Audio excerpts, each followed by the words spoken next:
இதை நம்ம சைட் டிஷ்ஷாகவும் சாப்பிட்லாம். ஒயிட் ரைஸ் மிக்ஸ் பண்ணால் பர்ஃபெக்ட் லஞ்ச் பாக்ஸ் ரெசிபியாகவும் இருக்கும்.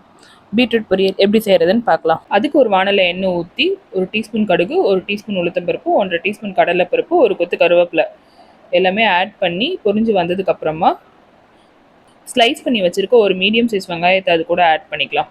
இந்த வெங்காயம் நல்லா வதங்கி வந்ததுக்கப்புறமா இன்றைக்கி நான் 3 பச்சை மிளகா நல்லா கீறி வச்சுருக்கேன், அதுவும் இது கூடவே ஆட் பண்ணிக்கலாம்.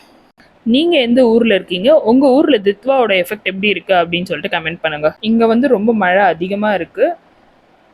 துணி காய வச்சா 2 நாள் ஆனாலும் காய மாட்டேங்குது. அது ரொம்ப கஷ்டமாக இருக்குது. அந்த மாதிரி உங்களுக்கு என்ன கஷ்டமாக இருக்குது, காய்கறி பழம்லாம் கிடைக்குதா அப்படின்னு சொல்லிட்டு கமெண்ட் பண்ணுங்கள்.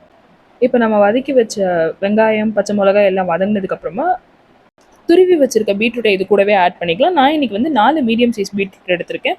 பீட்ரூட் ஆட் பண்ணதுக்கப்புறமா தேவையான அளவு உப்பு சேர்த்துட்டு மூடி போட்டு வேக வச்சிடலாம்.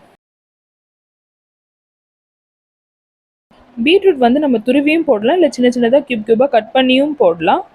துருவி போட்டால் ரைஸோடு மிக்ஸ் பண்ண ஈஸியாக இருக்கும். நீங்கள் வந்து துருவி போடுறது ப்ரிஃபர் பண்ணுவீங்களா இல்லை கியூபாக கட் பண்ணுவீங்களா அப்படின்னு சொல்லிட்டு கமெண்ட் பண்ணுங்கள். பீட்ரூட் நல்லா வெந்த அப்புறம் துருவன தேங்காய் இதோட ஆட் பண்ணிக்கலாம். நான் இன்றைக்கி 2 டேபிள் ஸ்பூன் துருவன தேங்காய் இதில் ஆட் பண்ணியிருக்கேன். இது நல்லா மிக்ஸ் பண்ணிவிட்டு கொத்தமல்லி தழை நல்லா சின்ன சின்னதாக நறுக்கி இதோடய ஆட் பண்ணியிருக்கேன். அவ்வளோதான், நம்மளோட பீட்ரூட் பொரியல் ரெடி.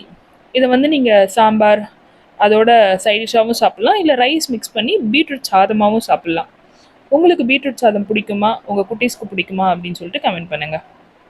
அண்ட் இன்னும் என்னென்ன மாதிரியான ரெசிபீஸ்லாம் எக்ஸ்பெக்ட் பண்ணுறீங்க அப்படின்னு சொல்லிட்டு கமெண்ட் பண்ணுங்கள். பை.